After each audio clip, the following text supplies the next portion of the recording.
Hey, U.S. history friends, here we go. We've got one lecture this week on England and her colonies as we wrap up Unit 1. And so this will be the last one, and then the rest of this week is reviewing for a great celebration on Friday. So let's jump right in. One thing to point out, if you look at your slide deck that you're doing this week, rather than just taking generic notes, which might have been a little confusing for you or just not very valuable, I have specific questions that you can answer from this lecture. So make sure to note that, and you'll be able to get all the answers straight from the source here during the lecture. All right, so England and her colonies. First, we're going to talk about this thing called the Dominion of England, which is a moment in American history that I don't think a lot of people are very familiar with. And it bridges from the fact that in 1688, and actually the decades before, this is just during the time in which the colonies are developing over in America. But back out in England, they actually have a civil war. So after the Puritans, after the Pilgrims, after Jamestown, and a couple generations later, they're having a civil war in England over Catholicism. Mary defeating the Spanish Armada in 1588 helped England to even begin to be Protestant, but there were attempts for the next 100 years to take England back to being Catholic. And so one of the kings who really seeks to do this is a man named Charles I, who tries to become an absolute ruler in England and take control over Parliament. The Parliament kind of was made up of the people, and they were largely Protestant, while Charles was Catholic and had Catholic sympathies. And so people saw this not only an assault on their freedom as individuals, but also return religiously to alliance with countries like Spain and Rome and the Pope. And so Charles I is arrested by the Protestant Parliament led by a guy named Oliver Cromwell, and he is executed, famously executed, one of the most famous moments of a monarch in Europe being executed by their people for violating the law. England was trying to establish itself as that nobody is above the law and that you can't just erase Parliament or seek absolute control, because the law, not any man, had most authority in England. These are all important principles because these are principles that were instilled in the colonial governments as well. And so for I think period of around 50 years, England is ruled by Parliament. They actually don't have a king following the English Civil War. For one of their only periods in all of English history, they don't have a king. Eventually, they realize that's not how they want to maintain things, and so they allow Charles II, the son of Charles I, to take the throne. However, despite promises that he made to be more compliant with the law and with Parliament, Charles II, who is still a Catholic, begins to continue his father's policies of growing monarchical powers of the king over the established rights through a common law or through the parliament of individual people. And again, they feel that not only they feel both the English people feel an encroachment of their civil rights as well as their religious rights as Protestants. Now, all that matters because it has an effect over in England. In the colonies. Charles II begins to consolidate the colonies. Prior to this, the colonies had kind of been left to their own. They had the three different types of charters. Some were proprietary, some were royal. Those would be directly ruled by the crown, and others were charter colonies. And so Charles begins to say, you know what, they've been kind of left to themselves so much. I want to consolidate this under my rule and authority as the King of England. And so he actually takes the separate colonies of Massachusetts, New York, New Jersey, Connecticut, and Rhode Island, you can see them there in the picture, and says, I'm going to formally make these a single royal colony, and he called it the Dominion of New England. And so all of these colonies, they had charters. These colonies had constitutions. These colonies had self-government, and they'd been doing so for almost 50, 60 years already. And yet here comes a king who begins to say, no, I'm going to rule over you. I'm going to change your charter. I'm going to change your form of government. And that came as quite a shock to the colonists. They're not Americans. These are British subjects, but they were used to being ruled in a different way. And here comes an absolutist monarch stepping in the way. Sir Edmund Andros was his administrator sent to the colonies to make this happen. And some of the important steps he takes in New England is he erases colonial self-rule. So they're no longer going to rule themselves. They can no longer vote on laws and elect their own officials. This is now going to be a royal colony, the Dominion of New England, under Charles II. So they're losing their perceived rights as Englishmen. He cancels their charters and said, yeah, I know you were set up, Puritans, to be this private company, but no, now you're going to be under the king. And I know, Thomas Hooker, you down in Connecticut, you wrote the first constitution in the colonies, but now I'm going to cancel that. You're now under the king. He establishes a system of royal taxation, and he revokes even private property. So he begins to confiscate their land. And so it's basically kind of a huge government takeover. Now, they were under the authority of England, but again, they believed as Englishmen that they were protected by the law. They were protected by a precedent of parliament and representation that had been, ever since the Magna Carta. This had been building and practiced in England and her colonies. And all of a sudden, Charles not only was seeking greater power in England, but he thought, well, if I can't do it all in England, I can change it how it's being done in England's colonies. The colonists did not like this. We talk about King George III and the Intolerable Acts, but of much greater extent was this moment here for the English subjects. And so the colonists, they revolt. They revolt against Charles in England. They also revolt. They revolt against Charles in both England and the colonies. In England, this is called the Glorious Revolution, and England is the people, and particularly Parliament, are so upset that they invite a foreign power. They invite William of Orange and his Protestant wife Mary, who's related to Charles II, and to come and take the throne. And so they actually invade England with a larger armada than even the Spanish Armada, but no shots are fired because they're actually welcome. They're thinking, praise God, come and invade our country so that you can depose this tyrant, Charles II. The only thing William and Mary had to promise to do in the Glorious Revolution was we will be king, but we will obey Parliament and we will follow the laws of the land. We will not try to be absolute Catholic monarchs. Instead, we will be constitutional Protestant monarchs. And so this is what's going on in England. And there is a similar revolt against Andros in the colonies, where they begin to hear reports of what's going on in England. And they say, you know what, we're not going to put up with this either. And so they overthrow the royal administration. So you basically have a revolution in England. At the same time, the colonies are actually a little later because it takes time for information to travel across the Atlantic. They overthrow that same tyranny and restore their colonial charters and their self-government. They're not trying to form their own country. They're just trying to say, no, we as English colonies will remain self-governing and based upon colonial charters and colonial constitutions. And no monarch can come in and just take away all of our rights. And so that's important because there was it was kind of like the pre-revolution revolution. There was already a precedent in the American colonies of demanding and knowing their rights. Most Americans, they knew the law and they knew their history as Englishmen, and it was really their legacy as Englishmen that made them so zealous and so fiery and so attentive to whenever somebody would try to infringe upon their legal rights. Another key period that enters on the colonies is this thing called salutary neglect. And basically, once Parliament is restored to power by William of Orange and his wife Mary, they pretty much decide we're going to leave the colonies alone. We're going to allow them to self-govern.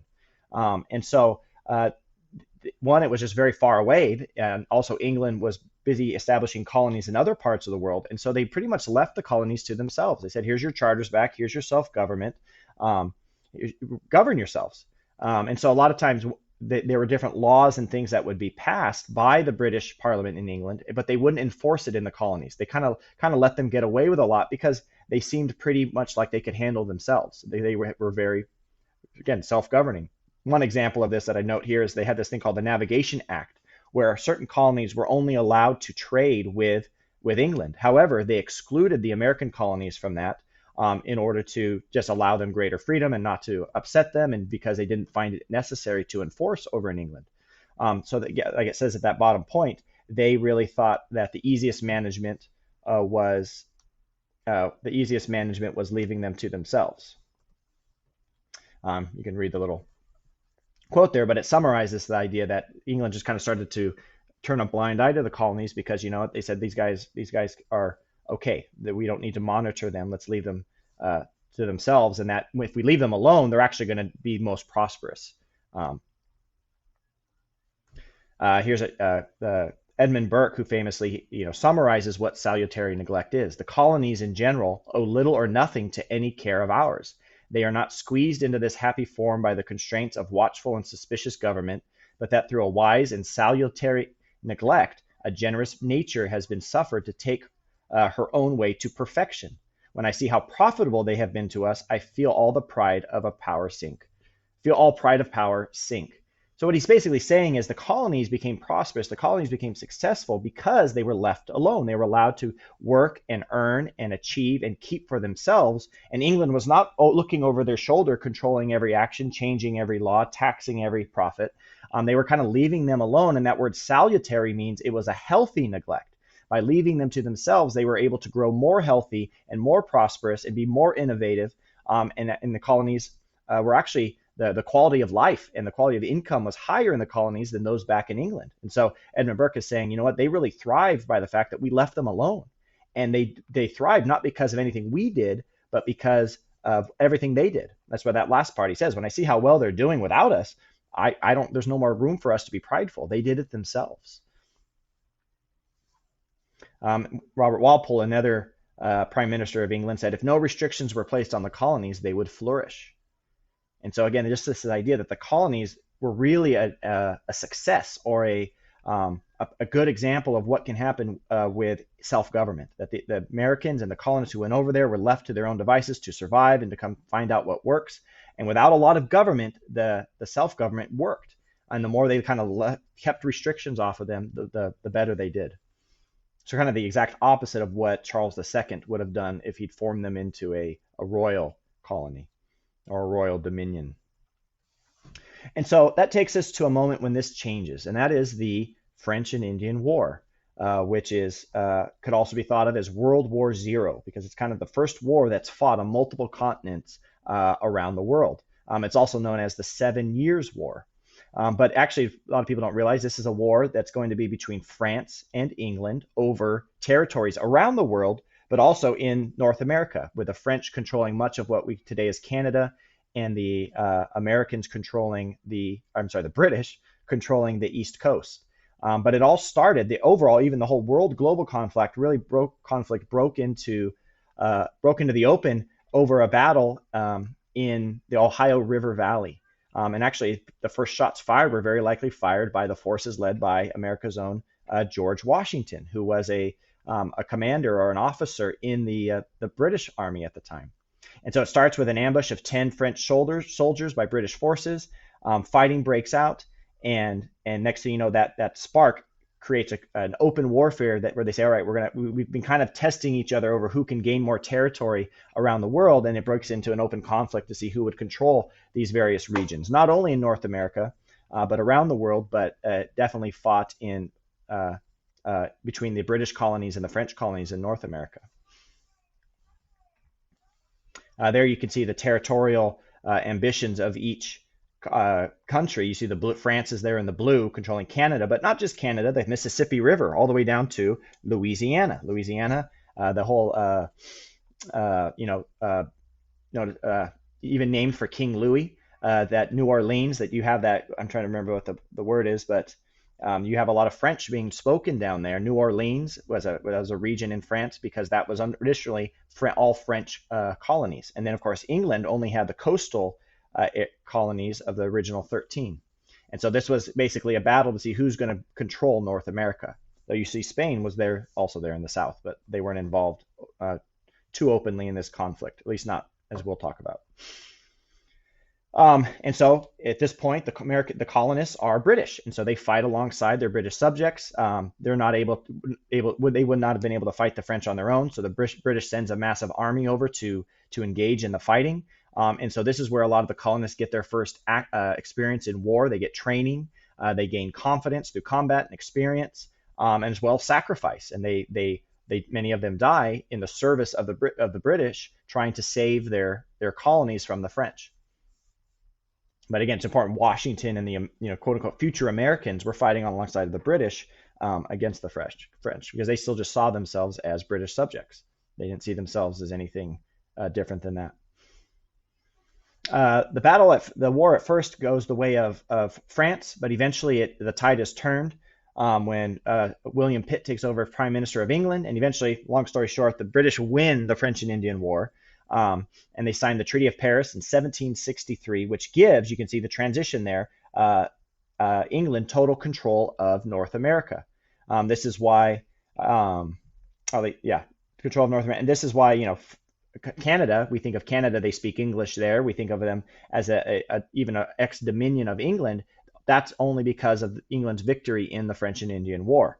And you still have the certain colonies like Quebec, where they actually still speak largely French there. Those are holdovers from the original French settlement of Canada. But again, you can see the massive amount of territory gained by Britain because of their success in this war. Again, the most hotly contested spot being this Ohio River Valley, which was rich in resources and beaver pelts and stuff, where again George Washington, the fighting originally even broke out. The reason that we talk about the French and Indian War is not only because of that it allows England to gain the dominant foothold in North America, but it ends that salutary neglect that we were talking about in the second point. The big consequence of the war is now England has just spent an incredible amount of money and gone into tremendous debt protecting their colonies. So now it's rather than this thing that's kind of off to the side and they're looking away and they're excluding them from certain laws and restrictions and taxes, they begin to look to them and say, you know what? This is a great place. There's a lot of resources here. We could make this could be a benefit to the empire, and so we need to increase their taxes. We need to increase our level of management. We need to do more administration here in the colonies. They have all their troops there, so now they have more of a presence in the colonies than they ever had before. And so they really began to repeal the policy of salutary neglect and seek tighter control and oversight of the colonies. And again, largely, you can just think of it simply, they had debts and they thought, you know what, these colonies who we just, spent money and lives protecting, they should actually maybe help us pay back and pay off this debt from the war. And so, just you see here that this is the Stamp Act, the Intolerable Acts. Those are examples of, and we'll talk about this more in the next unit. Those are examples of the steps England took, adding taxation, adding control over the colonies to pay for the war. And anyway, just before we get to the conclusion, you can imagine the effect that this new oversight had on the American colonists, because you can think, imagine you raised yourself, you grew into an adult, you got a job, you bought a house, or you rented a place, you bought a car, and in other words, you're self-governing, you're taking care of yourself, and you haven't seen your parents in 10, 15 years, and then all of a sudden your parents show up and say, hey, you know what, you're going to come live under our rules. I'm going to start having you pay some of your money to me. You're going to have you start paying some of my bills. And the kid would be like, wait, what are you talking about? You never did anything for me. And all of a sudden you wanted to control my life. That's a little bit kind of a basic analogy of how the colonists saw that, felt after the French and Indian War. They'd enjoyed decades of salutary neglect and success. And then all of a sudden after the French and Indian War, that stuff was changing. And so the big takeaways are, one, going back to the Dominion of New England, the colonies have had a long legacy of self-government. Again, from 1607 all the way to the 1760s. So over 150 years, they were largely self-governing.